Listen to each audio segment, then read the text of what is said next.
Kang Global masih di Top Online NTB. Kang Global dikutip dari suara ntb.com, sekali lagi dari Mataram diberitakan harga kedelai impor melambung. Di Pulau Jawa, perajin tahu tempe melakukan protes dengan mogok produksi. Di NTB, pemerintah diminta memberi subsidi. Dampak kenaikan harga kedelai impor ini sangat dirasakan oleh perajin tahu tempe di sentra produksi di Kekalik, Kota Mataram.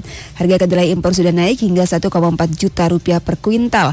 Perajin tahu tempe kelabakan. Hal itu dikatakan Misdi, salah satu pemilik rumah produksi tahu tempe, ditemui siang kemarin 2 Juni 2021. Harga kedelai impor ini terus naik, apalagi setelah pandemi COVID-19 menyerang dunia. Kenaikan harga ini diduga karena impor yang tersendat. Kendati demikian, tidak sulit bagi perajin mendapatkan stok di distributor-distributor kedelai impor di Mataram. Berapapun yang diminta, distributor menyiapkannya. Di rumah produksinya ini setiap hari produksi tahu sampai 60 cetak. Satu cetak dibutuhkan bahkan bahan baku kedelai impor 1,5 kg sampai 2 kg. Satu cetak ini bisa dibuat antara 40 keping sampai 50 keping tahu. Pangsa pasarnya adalah pasar-pasar tradisional yang ada di Kota Mataram. 60 cetak setiap hari ini sudah diambil langsung oleh pengecer-pengecer langganannya yang berjualan di pasar-pasar tradisional. Dengan kondisi harga bahan baku kedelai impor seperti ini, perajin mendapatkan margin sangat kecil. Yang terpenting tidak gulung tikar dan masih tetap berproduksi.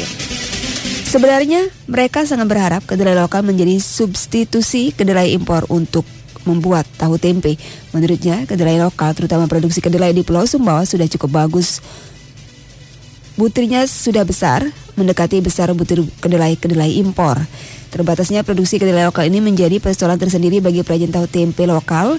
Selain PR kedelai lokal adalah tidak sebersih kedelai impor, masih harus disortir ampasnya, kotoran, tanah, bahkan kerikilnya pun masuk. Beda halnya dengan kedelai impor sudah bersih, tinggal dimasak lalu digiling untuk diambil sarinya menjadi tahu.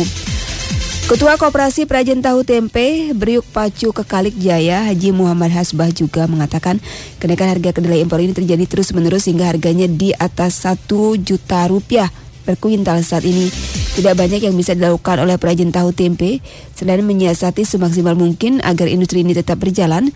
Perajin tahu, kata Haji Hasbah, melakukan penyesuaian volume produksi. Biasanya yang memproduksi 10 bak tahu dikurangi menjadi 5 bak. Kalau dinaikkan harga jualnya di pasar, menurutnya sangat sulit. Bisa jadi masyarakat akan beralih ke pilihan lain selain tahu. Harga di pasar diupayakan tetap dipertahankan, hanya saja bahan baku dicetakan yang dikurangi. Tapi hal itu tidak diikuti karena dapat mengganggu perekonomian para perajin. Mengingat menjadi perajin tahu tempe adalah satu-satunya penghidupan turun-temurun. Jumlah perajin tahu di Kekalik saat ini 98, perajin tempe 135. Semuanya masih berusaha bertahan, berharap agar keluar dari kesulitan ini. Perajin tahu tempe berencana akan hearing ke DPRD NTB, juga ke Gubernur, meminta kepada pemerintah daerah untuk diberikan subsidi. Kang Global, demikian satu informasi dikutip dari suara ntb.com, sudah kami hadirkan di Top Online NTB.